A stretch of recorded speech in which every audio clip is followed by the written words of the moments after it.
So Valheim got a content update today, as well as an update to the customization that you can actually do in terms of setting up your worlds. So what I want to do really quickly is go through the patch notes and then actually go into the game and take a look at what they did for the customization of the game settings, because I think it's actually pretty significant and can greatly affect your experience in the game, whether you want to be a casual player all the way up to a hardcore player.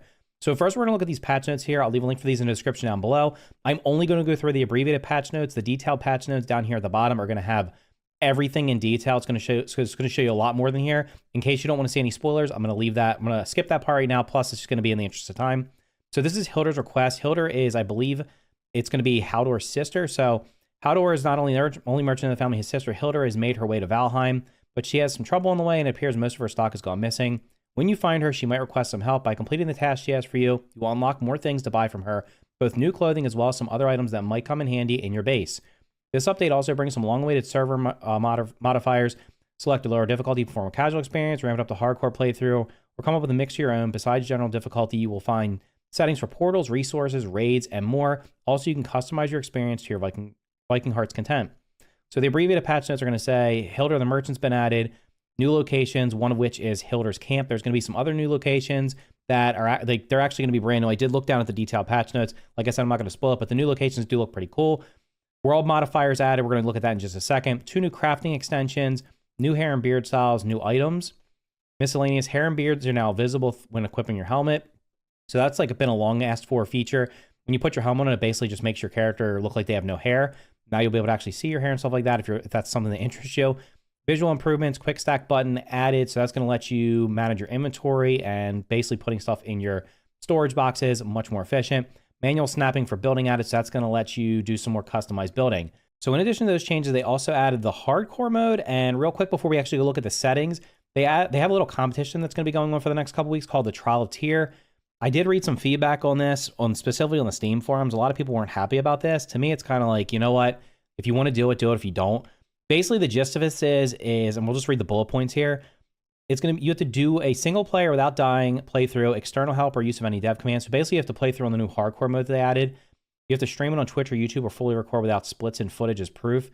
Not sure what that means. I don't know if they think people are gonna do this in one sitting. That's gonna be quite a long sitting if you're gonna have to blow through this, especially on hardcore with higher difficulty and not being able to die.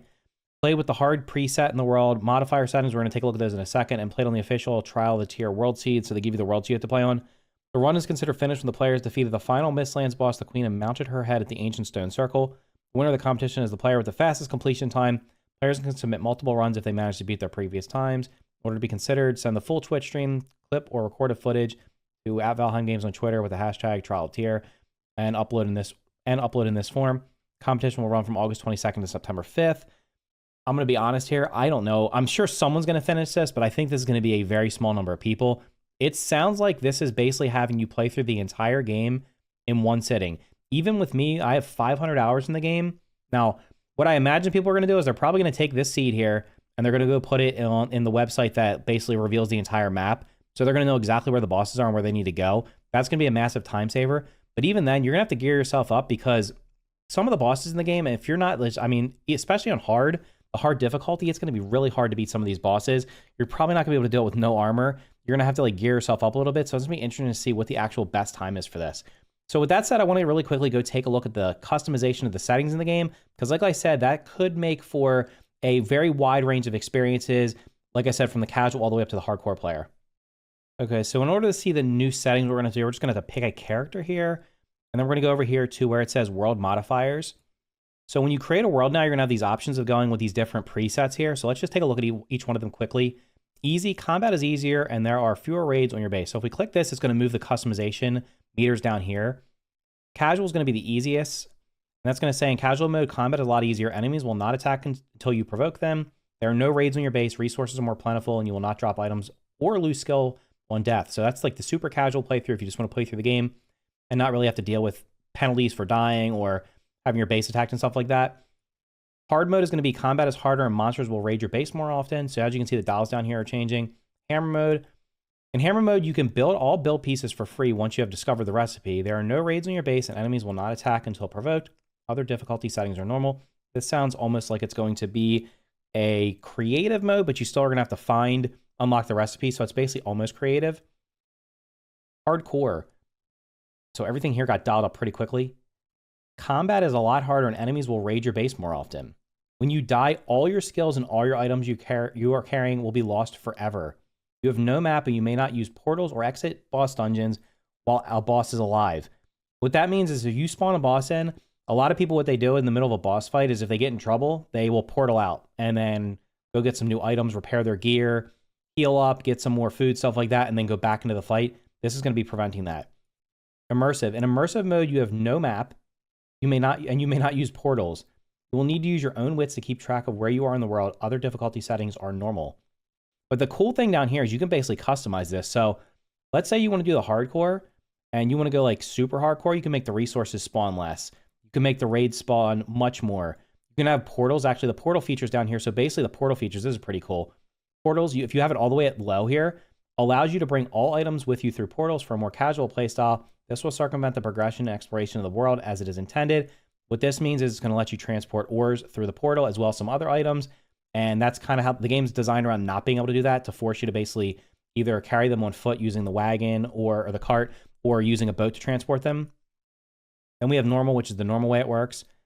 No boss portals is what we just talked about. You will not be able to use portals or exit boss dungeons while a boss is active. And then the super no portals here. You will not be able to use portals to teleport yourself across the world. So that's going to be like the immersive here. So I guess if you wanted to go super, super hardcore, what you could do is go with the immersive and then crank this up and go hardcore. Make the combat very hard. I don't know how much harder this is going to be. Is hardcore very hard? Yeah. So if you want to do the super hardcore, you would do immersive, crank this all the way up, crank this all the way up. You could even drop the resource right down, crank the raids up. So this is pretty cool here. Player bases raid. So you can turn these things on or off. No map. Oh, wait. So you could just do hardcore and oh, hardcore comes no map as well? No shot. Reset to normal. Hardcore. Oh, hardcore has no map either. That's going to be really interesting. So you're not going to know where you're going. So anyway, these changes, like they're not going to, this isn't a massive content update. Like I know a lot of people are just waiting for the next biome to come. And of course I am as well. I'm not exactly sure if I want to try this. I've been thinking about doing a hardcore playthrough of this game for quite a while. Now that it's already in the game and I wouldn't have to basically just self-impose it or use a mod for it, and maybe I'll try this out. Let me know if you would like to see me do a hardcore playthrough. I could stream it over the next couple weeks and just do a hardcore playthrough. Let me know in the comments down below if that would be something that would interest you. Is this update going to be enough to bring you back if you've stopped playing Valheim? Are you currently playing Valheim? I know it kind of depends on where you are. Valheim has been on PC for quite a while now. It just came to Xbox consoles, I believe, like, what was it, a couple months ago, maybe earlier this year. So it's only been like 5 months or so. So I'm sure a lot of people are probably still experiencing it on Xbox because it came to Game Pass. But these features here are going to be, like I said, it's going to let you customize your experience quite a bit. And then in addition to that, you're going to be able to basically have the new Hilder stuff. I don't think the new Hilder stuff is going to be enough to warrant coming back and playing it just for that. Let me know what you think about this Valheim update in the comments down below. Are you going to be trying it out? Are you going to be passing and waiting for the bigger content update? If you found this video informative, make sure to hit the like button and consider subscribing for more videos just like this.